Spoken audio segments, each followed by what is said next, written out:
जायचं गावाला, गावाला जायचं गावाला. थांबा थांबा थांबा, हे काय आहे? सो मी शेवटपर्यंत व्हिडिओ बघा. सो बघा, कुठेतरी आम्ही जाणार आहोत. त्यासाठी मला अक्षयच्या बाबांची ना खूप सारी अशी मोठी मोठी शॉपिंग करायची होती आणि घेतलं काय तर फक्त जीन्सच.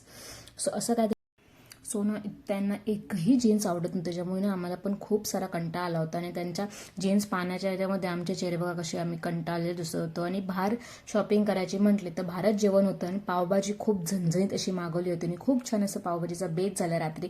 आणि नेक्स्ट डे मॉर्निंगला आम्ही बॅग भरून निघालो थेट गावी पालखीला. जायचं सहलीला, नो नो नो, जायचं गावाला, गावाला जायचं. आणि आमच्याकडे ना एक मोठा फंडा असतो की आम्ही आई बाबांकडे बॅग देतच नाही. आम्हाला फक्त बॅग ओढायची असते, म्हणजे आम्ही फक्त फ्रीली चालत असतो. आणि बॅग ते बोलतात ना कुली असतो आमच्याकडे आमचा अक्षित, त्याच्यामुळे ना थेट डायरेक्ट ट्रेनमध्येच जाऊन बसलो. आणि अक्षितचा बाबांवर अजिबात विश्वास नव्हता, त्याच्यामुळे त्यांनी फक्त पाठीमागे पकडलं होतं. आणि फायनली आमच्या गावाची ट्रेन टायमावर आली.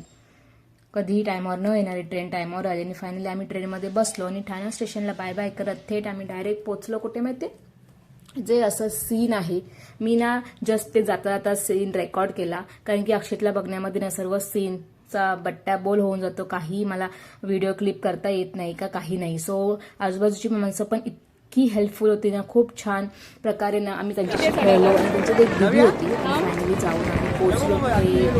गर्दी बघा तुम्ही, इतकी गर्दी होती. जेव्हा आपण मंदिरात जातो ना देवाच्या पाया पडायला, ती जी एक्साइटमेंट असते ती वेगळी असते. आणि देव आपल्या घरी जेव्हा येतात ना, ती जी एक्साइटमेंट असते ती वेगळी असते. लहानपणीचे दिवस आठवले, जेव्हा मी पालखीला गावी जायचो ना, त्या टायमाला ना तिकीट तर कन्फर्म नसायची आणि उभे राहून वगैरे जायची जी ती मजा असायची ना, ती आता अनुभवता येत नाही. कारण की आता लहान बाळ असल्यामुळे ना तिकीट कन्फर्म करावीच लागते. आणि हे आहे आमचं गावचं घर, म्हणजे माझं सासर. फायनली आम्ही जाऊन पोचलो आणि डायरेक्ट जेवणाच्या ताटावरच बसलो. ताटावर नाही, म्हणजे जेवायलाच बसलो, कारण की इतकी भूक लागली होती. जवळजवळ आम्ही पोचलो 3-3:30 वाजता. आणि हे आहे डोंगर.